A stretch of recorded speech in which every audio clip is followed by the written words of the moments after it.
इस वीडियो में हम लोग देखेंगे क्लास 8वीं विज्ञान अध्याय 14 कोशिकाएं हर जीव की आधारभूत संरचना। जैसा कि प्रश्न अभ्यास यहाँ पे दिया गया है। क्वेश्चन नंबर 1, खाली स्थानों को भरिए। क्वेश्चन नंबर का खाली स्थान एक विशेष यंत्र है जिससे सूक्ष्म जीव एवं कोशिकाओं को देखा जाता है।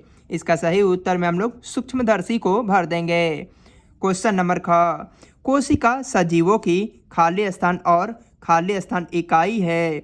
इसका सही उत्तर में संरचनात्मक और क्रियात्मक इकाई है, भर देंगे। यहाँ पे संरचनात्मक और यहाँ पे क्रियात्मक हो जाएगा।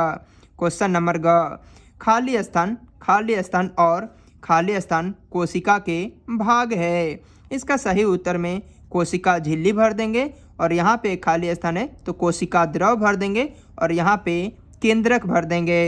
क्वेश्चन नंबर घ, कोशिका भित्ति खाली स्थान कोशिकाओं में पाई जाती है। इसका सही उत्तर हो जाएगा पादप कोशिकाओं में कोशिका भित्ति पाई जाती है।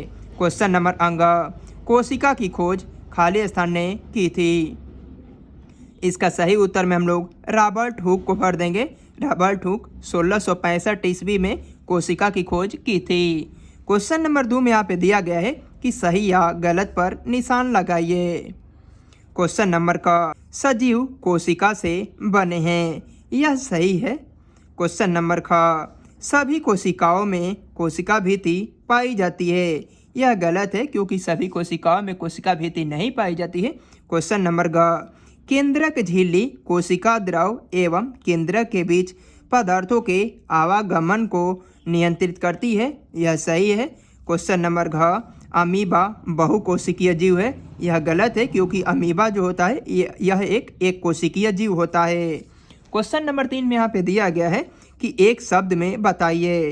क्वेश्चन नंबर का, सजीवों की संरचनात्मक एवं क्रियात्मक इकाई को कहते हैं तो इसका सही उत्तर हो जाएगा कोशिका कहते हैं।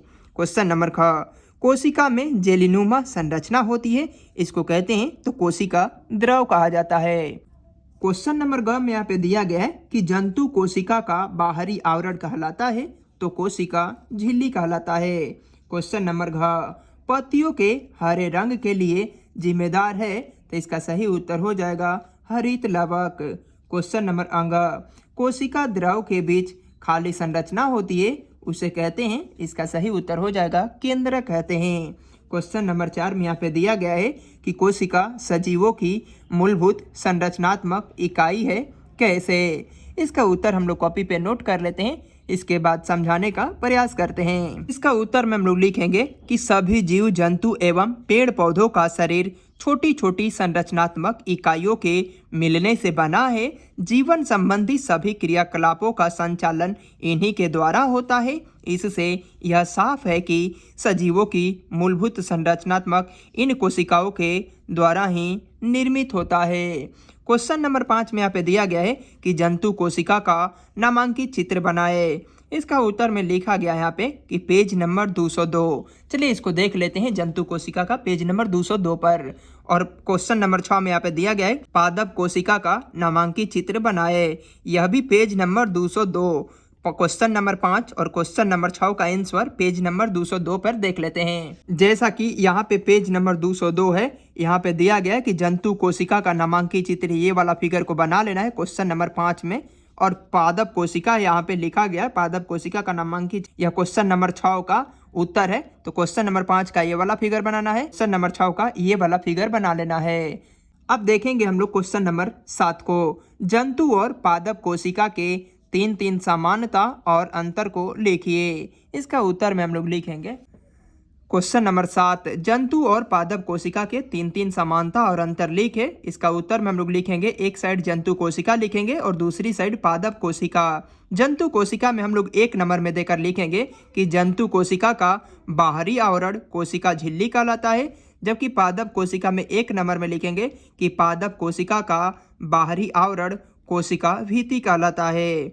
जंतु कोशिका में 2 नंबर में हम लोग लिखेंगे कि जंतु कोशिका में रिक्तियाँ छोटी होती है, कि पादप कोशिका में 2 नंबर में हम लोग लिखेंगे कि पादप कोशिका में रिक्तियाँ बड़ी एवं काफी मात्रा में होती है। जंतु कोशिका में हम लोग 3 नंबर में लिखेंगे कि जंतु कोशिका में क्लोरोप्लास्ट उपस्थित नहीं होता है, जबकि पादप कोशिका में 3 नंबर में हम लोग लिखेंगे कि पादप कोशिका में क्लोरोप्लास्ट उपस्थित रहता है। क्वेश्चन नंबर 8 को देखेंगे हम लोग कि कोशिका भित्ति पादप कोशिका का महत्वपूर्ण भाग है, कैसे। इसका उत्तर में हम लोग लिखेंगे कि पादप कोशिका में कोशिका झिल्ली के ऊपर एक दृढ़ आवरण या सतह होता है जिसे कोशिका भित्ति कहते हैं। चूंकि पेड़ पौधे खुले प्रकृति में पर्यावरण में रहते हैं, वे पर्यावरण के हर पहलू एवं हर तरह की स्थिति से प्रभावित होते हैं, इसीलिए इन्हें विशेष सुरक्षा एवं अतिरिक्त दृढ़ता की जरूरत होती है, जो कि कोशिका भित्ति प्रदान करता है। क्वेश्चन नंबर 9 में यहाँ पे दिया गया है कि निम्न पर संक्षिप्त टिप्पणी लिखे। 1 नंबर में क नंबर में यहाँ पे दिया गया है कि कोशिका द्रव और ख नंबर में दिया गया है केंद्रक। क नंबर का उत्तर में हम लोग लिखेंगे कोशिका द्रव। कोशिका झिल्ली के अंदर जेलीनुमा पदार्थ पाया जाता है जिसे कोशिका द्रव या साइटोप्लाज्मा कहते हैं। वास्तव में कोशिका द्रव कोशिका झिल्ली और केंद्रक के बीच स्थित होता है। कोशिका द्रव में ही अन्य कोशिकाएं संगठन तथा माइटोकॉन्ड्रिया, राइबोसोम, गाल्सिसाय, रिक्तिया, लवक इत्यादि पाए जाते हैं। ये कोशिकीय क्रियाओं में महत्वपूर्ण भूमिका निभाते हैं।